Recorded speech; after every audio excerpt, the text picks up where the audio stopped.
My name is Jason Hirons. I'm Senior Lecturer and Course Leader for Distance Learning at Arts University Plymouth.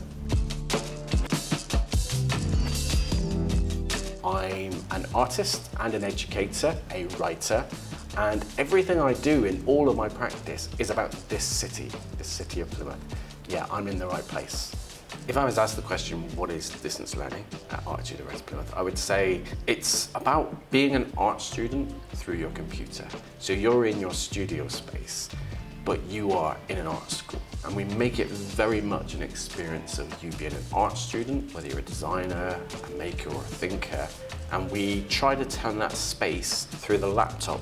We try to take it from being a barrier to being a way in, somewhere where you can engage with us. In the way that our students here in person are doing it in a particular way, you get a particular way of being a student online with us. We offer 6 courses. So we have illustration, commercial photography, interior design, fashion, media and marketing, fashion design, and graphic design. You will work with people across all of those mediums in your program. So it's quite an interesting way. So you're still working as a graphic designer, but you're working with people who look at things as an illustrator too.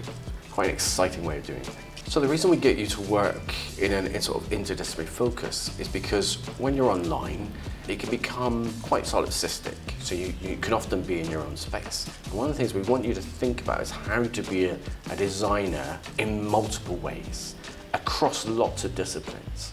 So you may be a photographer, but when you see something through the eyes of an illustrator, it actually adds something to your practice.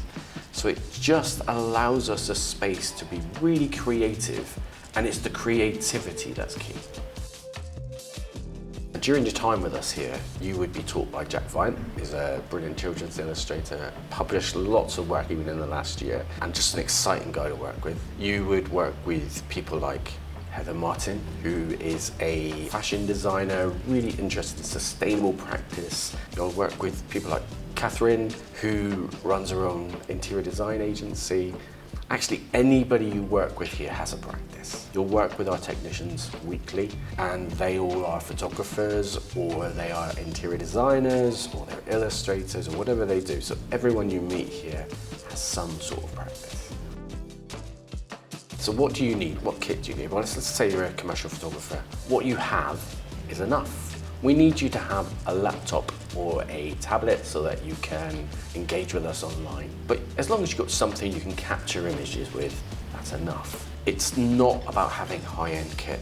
We will provide the things we think you need, okay? So there may be, whether that's an Adobe suite or things like that. But actually, the main thing is you bring what you need with you just by being here. When you join us in year 2, and you're here for your last 2 years, your second and third year, you're gonna have access to our amazing equipment resource center. 6,000 pieces of kit. Whatever you need, they have.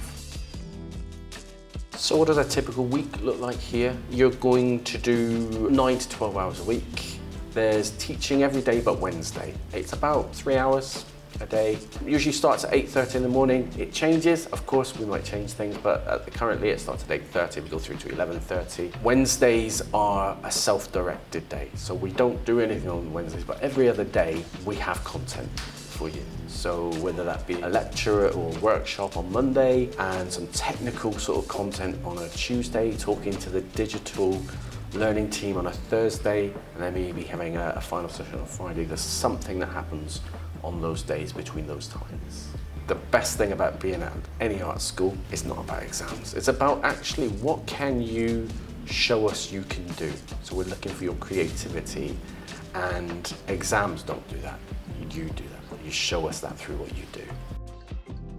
Distance learning is suitable for perhaps people who aren't quite ready to go to university in their first year. They feel like they want to have that experience maybe still at home, and they want to still be part of a university community. Perhaps you're ready to start university but not ready to come to Plymouth at that point. And it's a really good way if you want to have a condensed version of the first year. We start in January, we finish in July. It's exactly the same as the in-person delivery. It's just that we do things a little bit more condensed. So So it's for people that are thinking about what they want to do and how they're going to do it. We have students come from all over the world. They'd like to sort of get a sense of what Plymouth is like. So they join us online for that first year, and then they get ready to join us in years 2 and 3 in person.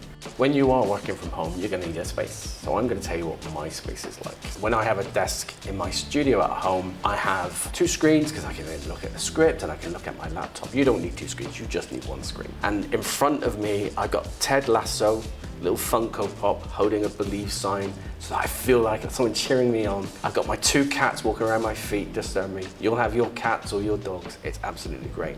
It's about finding a space where you're comfortable and just being part of another community. The mode of study, whether you're in person or online, you're an AUP student. That's how we see it. So you are part of our community. And we have lots of ways of making sure that our online community feel very much part of the whole community. So whether that be making sure that you could attend our clubs and our societies, so you get to see 2 paradigms. You get this online experience, you get this in-person experience. Actually, it's a really cool way of doing it.